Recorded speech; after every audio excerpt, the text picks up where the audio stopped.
नमस्कार, मैं हुई जावेद और आप देख रहे हैं गुलिस्तान न्यूज। वक्त तो चला है टॉप 100 का, तो शुरू करते हैं बिना किसी देरी के।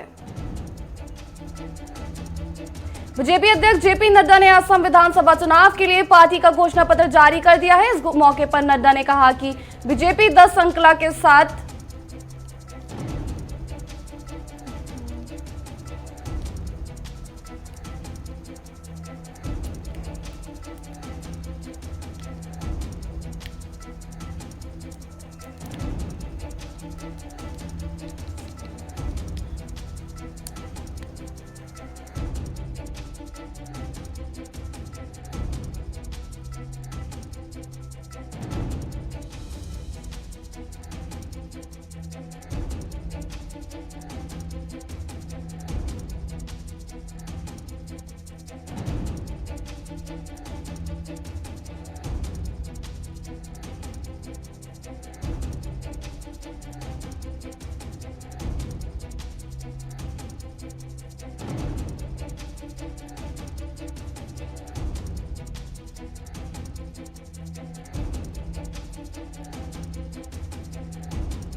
के युवाओं को 2 लाख सरकारी नौकरियां देंगे। इनमें से 1 लाख नौकरियां 31 मार्च 2022 से पहले दी जाएंगी।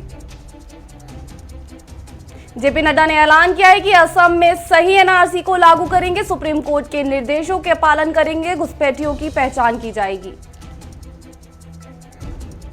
पश्चिम बंगाल में आज गृह मंत्री अमित शाह और बीजेपी अध्यक्ष जेपी नड्डा चुनाव प्रचार करेंगे, चुनावी सभाएं और रोड शो करेंगे। अमित शाह आज गोसभा में चुनावी जनसभा को संबोधित करेंगे, साथ ही शाम को मेदिनीपुर में एक रोड शो करेंगे। बीजेपी अध्यक्ष जेपी नड्डा भी आज बंगाल में एक रोड शो करेंगे। नड्डा का ये रोड शो घाटल टाउन से कुशापतक तक होगा। रक्षा मंत्री राजनाथ सिंह भी आज असम के चुनावी रण में नजर आएंगे। राजनाथ सिंह लमडिंग और होजाई में जनसभा को संबोधित करेंगे। पश्चिम बंगाल में विधानसभा चुनाव की तैयारियों का जायजा लेने के लिए चुनाव आयोग की टीम आज बंगाल जाएगी। पश्चिम बंगाल विधानसभा चुनाव के लिए बीजेपी ने 5वें, 6ठे, 7वें और 8वें चरणों के लिए अपने 13 उम्मीदवारों की सूची जारी कर दी है।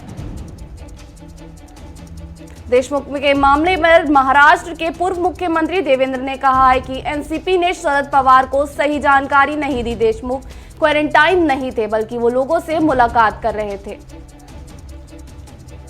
देवेंद्र ने दावा किया है कि परमबीर सिंह की चिट्ठी में देशमुख के खिलाफ सबूत है। राज्य में ट्रांसफर पोस्टिंग का एक और रैकेट चल रहा है। परमबीर सिंह के लेटर बम के बाद अब महाराष्ट्र सरकार हरकत में आई है। जानकारी के मुताबिक राज्य सरकार मामले की जांच करने के लिए एक जांच समिति का गठन करने को विचार कर रही है। राज्य सरकार इस समिति पर हाई कोर्ट के सेवानिवृत्त न्यायाधीश के नियुक्ति करने का संभावना पर विचार कर रही है। महाराष्ट्र की अमरावती निर्दलीय सांसद नवनीत रवि राणा ने लोकसभा स्पीकर ओम बिरला को एक चिट्ठी लिखी है। इस चिट्ठी में उन्होंने शिवसेना सांसद अरविंद सावंत पर उन्हें धमकी देने का आरोप लगाया है। नवनीत राणा ने कहा है कि संसद में मैंने ठाकरे सरकार के सवाल उठाए थे, जिसके बाद अरविंद सावंत ने मुझे जेल में डालने की धमकी दी है। वहीं शिवसेना सांसद अरविंद सावंत ने अपने ऊपर लगे इन आरोपों को झूठा करार दिया है और कहा एक महिला को धमकाना शिवसैनिक का धर्म नहीं है। केंद्रीय मंत्री रामदास अठावले ने गृह मंत्री अमित शाह को चिट्ठी लिखकर महाराष्ट्र में राष्ट्रपति शासन लगाने की मांग की है। दिल्ली के अरविंद केजरीवाल सरकार ने नई अकबरी नीति का ऐलान किया है। इसके तहत राजधानी में शराब पीने की कानूनी उम्र 25 से घटाकर 21 कर दी गई है। दिल्ली में कोई भी नई शराब की दुकान नहीं खुलेगी। इसके साथ ही सरकारी शराब की दुकानों को भी बंद कर दिया जाएगा। दिल्ली में नई शराब नीति को लेकर बीजेपी नाराज हो गई है। आज बीजेपी अध्यक्ष आदेश गुप्ता उपराज्यपाल से मुलाकात करेंगे। दिल्ली सरकार का झटका लगा है। राजधानी में उपराज्यपाल को ज्यादा शक्तियां देने वाली एनसीटी संशोधक विधेयक लोकसभा से पास हो गया है। एनसीटी संशोधन बिल पास होने पर केजरीवाल ने ट्वीट कर कहा कि बीजेपी ने दिल्ली की जनता को धोखा दिया है। जनता के चुने हुए प्रतिनिधियों से शक्तियां छीनकर हारने वालों को दे दी हैं। बंगाल में टीएमसी ने बीजेपी प्रत्याशी शुभेंद्र अधिकारी पर नंदीग्राम में अपराधियों के शरण देने का आरोप लगाते हुए चुनाव आयोग से शिकायत की है। प्रधानमंत्री नरेंद्र मोदी 26 मार्च को 2 दिन के बांग्लादेश के दौरे पर जाएंगे। इस दौरान दोनों देशों के बीच द्विपक्षीय वार्ता होगी। देश में पिछले 24 घंटों में संक्रमण के 40,715 नए मामले सामने आए हैं और 199 लोगों की मौत हो गई है। अकेले महाराष्ट्र में एक दिन में 24,645 कोरोना के नए केस सामने आए हैं, जबकि 58 लोगों की जान चली गई है। कोरोना पर महाराष्ट्र के स्वास्थ्य मंत्री राजेश टोपे ने कहा है कि मुख्यमंत्री कोरोना की स्थिति पर बहुत गंभीर है। अगर लोग नहीं माने तो लॉकडाउन लगाना पड़ेगा। उत्तर प्रदेश में कोरोना महामारी के मद्देनजर पहले से लेकर 8वीं तक की स्कूलों को 24 मार्च से 31 मार्च तक बंद कर दिया गया है। मुख्यमंत्री योगी आदित्यनाथ ने कोरोना संक्रमण बढ़ने की स्थिति को होली सहित बाकी त्योहार और पंचायत चुनाव के लिए प्रदेश में सावधानी बरतने के निर्देश दिए हैं। कर्नाटक के चित्रदुर्ग में युवा रत्न फिल्म के प्रमोशन के लिए आयोजित कार्यक्रम में कोरोना वायरस गाइडलाइंस की जमकर धज्जियां उड़ाई गई। दिल्ली और हरियाणा के बीच चल रहे पानी के विवाद को लेकर सुप्रीम कोर्ट में 25 मार्च को सुनवाई होगी। मध्य प्रदेश की पर्यटन मंत्री उषा ठाकुर ने बेतुका बयान दिया है। उषा ठाकुर ने कहा है कि भारतीय संस्कृति में फटे कपड़े पहनना अपशगुन माना जाता है। मध्य प्रदेश के ग्वालियर में ऑटो और बस में जोरदार टक्कर हो गई। हादसे में 13 लोगों की जान चली गई है।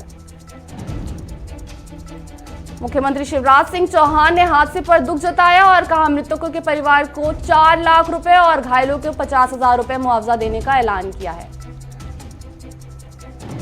दिल्ली की अरविंद केजरीवाल सरकार ने सेंट्रल रिज प्रोजेक्ट की निगरानी के लिए 6 सदस्यों के एग्जाइटरी कमेटी का गठन कर दिया है।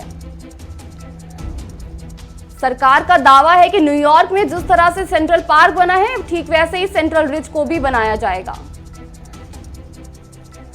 तेलंगाना के सूर्यापेट में बड़ा हादसा हो गया है। यहां 47वें राष्ट्रीय जूनियर कबड्डी टूर्नामेंट के आयोजन के दौरान गैलरी ढह गई। इसके चपेट में करीब 1500 लोग आ गए। इस हादसे में 100 से ज्यादा लोग घायल हुए हैं। घायलों को नजदीक के अस्पताल में भर्ती कराया गया, जिसमें 2 की हालत गंभीर है। मौसम विभाग ने देश के कई राज्यों में बारिश की संभावना जताई है। इसके साथ ही पहाड़ों में बर्फबारी होने के आसार हैं।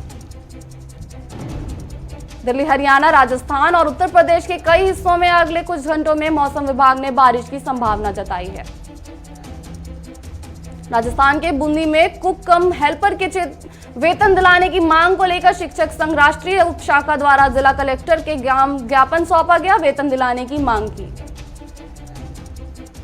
राजस्थान के 12 में रकूदार के और साहूकारों के लगभग 2.5 करोड़ रुपए लेकर भागे जगदीश इकबाल ने आखिरकार पुलिस ने गिरफ्तार कर लिया है। राजस्थान के सरमथुरा ने नवयुवक मंडल ब्राह्मण समाज द्वारा सिपाही अवधेश शर्मा की पदोन्नति की मांग को लेकर मुख्यमंत्री के नाम उपखंड अधिकारी को ज्ञापन सौंपा। राजस्थान के जोधपुर में श्री गौतम सभा संभाग द्वारा अखिल भारतीय अभियगान संस्थान के सामने भूखंड क्रय के लिए समाज के विभिन्न सक्रिय सेवा भावियों ने 1-1 लाख रुपए का सहयोग दिया।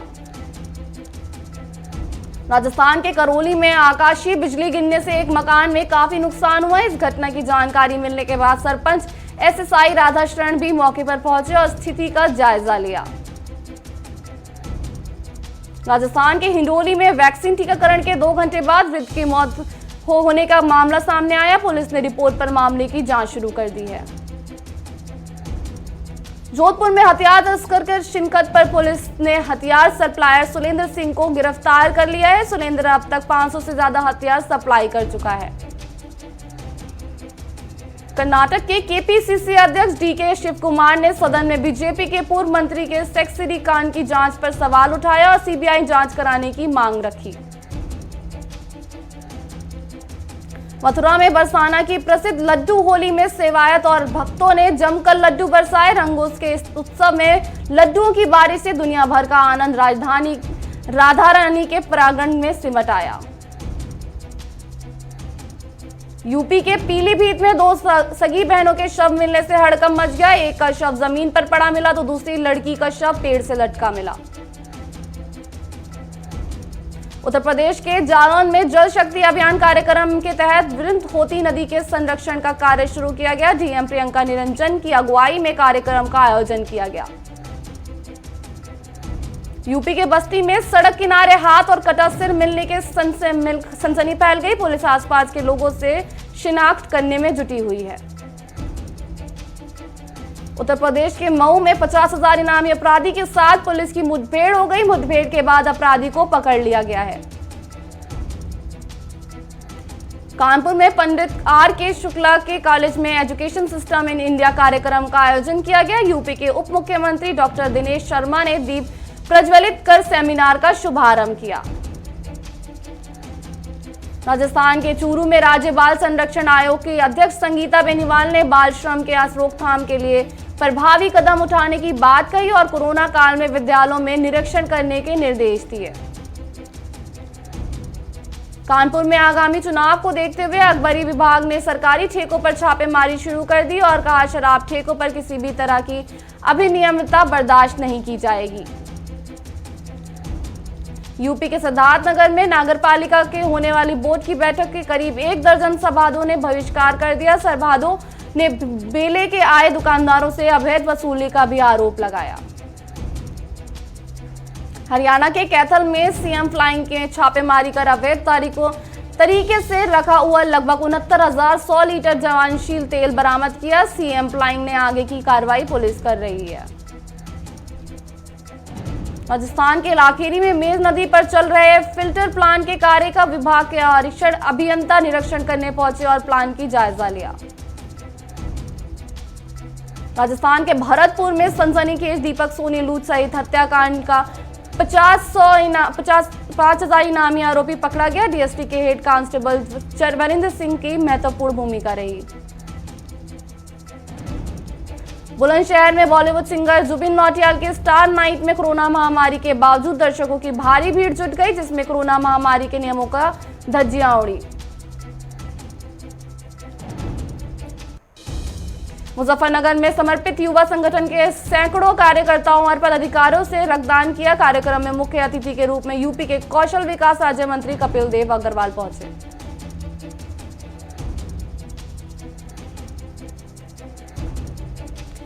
राजस्थान के लाखेरी में नगरपालिका द्वारा स्वस्थ भारत मिशन की धज्जियां उड़ाई जा रही हैं। दरअसल यहां नालियां गंदगी से भरी पड़ी हैं। राजस्थान के कोटा में किसानों की तरफ से 26 मार्च को भारत बंद को लेकर मजदूर, कर्मचारी, छात्र, युवा, महिला और अनेक सामाजिक राजनीतिक संगठनों ने भारत बंद के पूर्ण समर्थन देने का संकल्प लिया। राजस्थान के चूरू में एक शादी विवाह में आपसी विवाद होने पर एक युवक की रंजीवश हत्या हो गई। कार्रवाई की मांग को लेकर जिला कलेक्टर को ज्ञापन सौंपा गया है। हरियाणा के झज्जर में तेज रफ्तार कार सामने जा रहे एक ट्रोला से जा टकराई। इस भीषण हादसे में कार चालक के साथ युवक की मौत हो गई। पुलिस ने कार और ट्रोला चालक के खिलाफ मामला दर्ज किया। मुजफ्फरनगर में 3 दिवसीय श्री श्याग रंगीला फाल्गुन मेला 24 से 26 मार्च तक मंदिर प्रणाम में बड़ी धूमधाम से साथ मनाया जाएगा। मेले में केसर चंद्र की होली बाबा श्याम के साथ खेली जाएगी। हरियाणा के पानीपत में एआरटी सेंटर के शुभारंभ किया गया है, जहां अब एड्स के मरीजों को निःशुल्क दवा मिल सकेंगी। इसका शुभारंभ एड्स कंट्रोल सोसाइटी के project director doctor Veena Singh ने किया। हरियाणा के पलवल में आम आदमी पार्टी के संयोजन में 1 दिवसीय कार्यकर्ता शिविर का आयोजन किया गया, जिसमें मुख्य अतिथि के रूप में आप पार्टी के राज्यसभा सांसद सुशील गुप्ता और राष्ट्रीय सचिव पंकज गुप्ता ने शिरकत की। हरियाणा के पानीपत में एक प्राइवेट कंपनी के मैनेजर के घरों में चोरी 2.5 लाख रुपए कैश समेत 20 लाख रुपए के गहने चोरी कर लिए। पुलिस चोरों के पहुंचने तक प्रयास कर रही है। सेंसेक्स 151 अंकों की तेजी के साथ 69,922 के स्तर पर कारोबार कर रहा है। वहीं निफ्टी 46 अंक उछलकर 14,780 के स्तर पर काम कर रहा है। पेट्रोल डीजल के दाम में कोई बदलाव नहीं हुआ है। पेट्रोल 91.17 रुपए और डीजल 81.47 रुपए प्रति लीटर बिक रहा है। बीपीसीएल का भारत गैस के साथ विलय होगा। बीपीसीएल के निदेशक मंडल ने कंपनी की subsidiary Bharat gas research limited को बीपीसीएल के साथ विलय की मंजूरी दे रही है।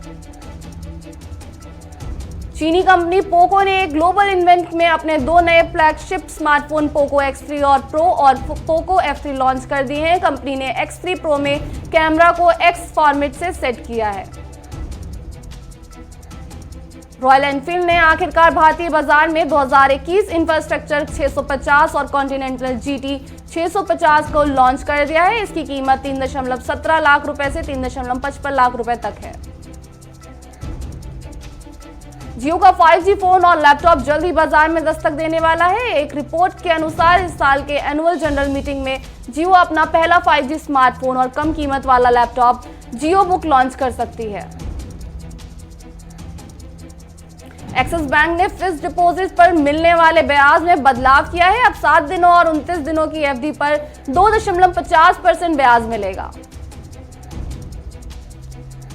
देश में पहला solar powered Bluetooth wireless speaker launch किया गया है, जिसमें फुल चार्ज होने पर 9 घंटे तक गाने सुना जा सकता है। अडानी ग्रुप की अडानी ग्रीन एनर्जी लिमिटेड ने इतिहास रच दिया है। मंगलवार को अडानी ग्रीन एनर्जी के मार्केट कैप पहली बार 2 लाख करोड़ रुपए को पार कर गया।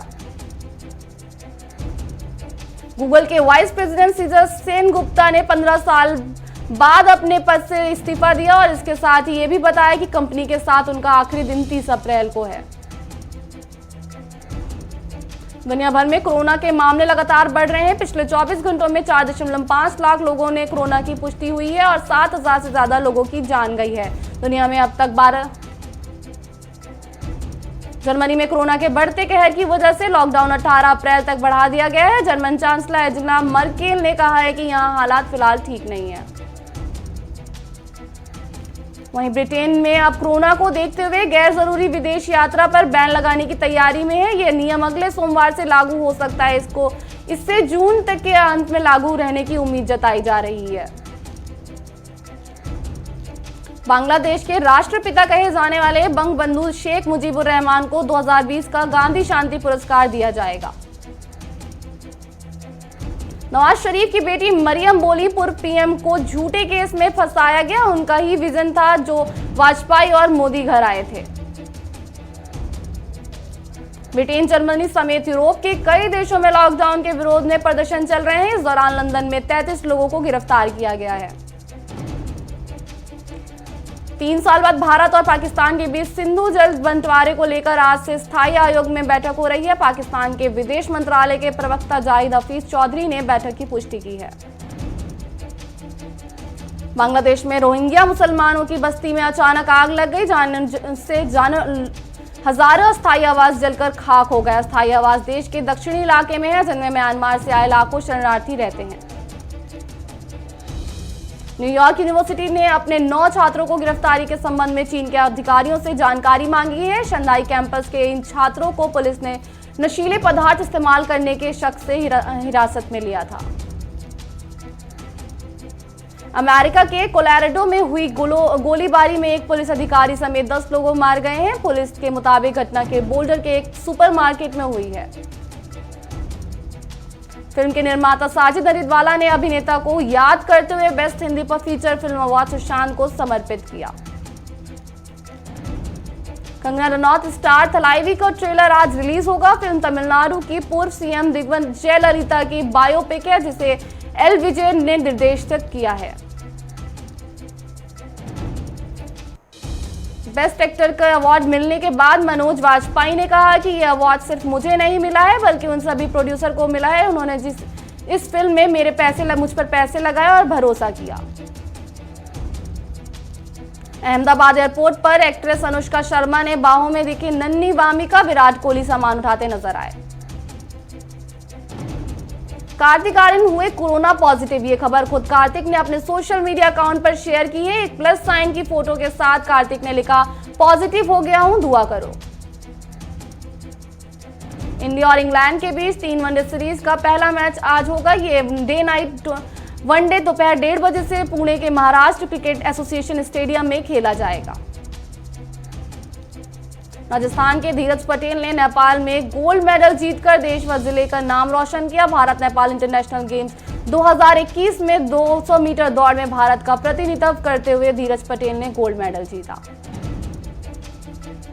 दिल्ली में चल रहे ISSF शूटिंग वर्ल्ड कप में चौथे दिन भारत ने 3 गोल्ड, 1 सिल्वर और 1 ब्रॉन्ज समेत कुल 5 मेडल जीते। टीम इंडिया को मिक्स्ड इवेंट में 2 और मेंस की टीम इवेंट में 1 गोल्ड हासिल हुआ। कप्तान विराट कोहली ने लगातार फ्लॉप हो रहे लोकेश राहुल को एक बार फिर स्पॉट किया। उन्होंने शायराना अंदाज में कहा, कुछ तो लोग कहेंगे, लोगों का काम है कहना, छोड़ो बेकार की बातें, कहीं बात न जाए रहना। खेलो इंडिया स्कीम को 4 साल के लिए बढ़ा दिया गया है। पहले ये गेम्स की स्कीम 2021-2022 सीजन में खत्म होने वाली थी, लेकिन इसे 2025-26 के लिए बढ़ा दिया गया है। तो आज के लिए टॉप 100 में इतना ही, और बड़ी खबरों के लिए बने रहे हमारे साथ, देखते रहें गुलिस्तान न्यूज़। धन्यवाद।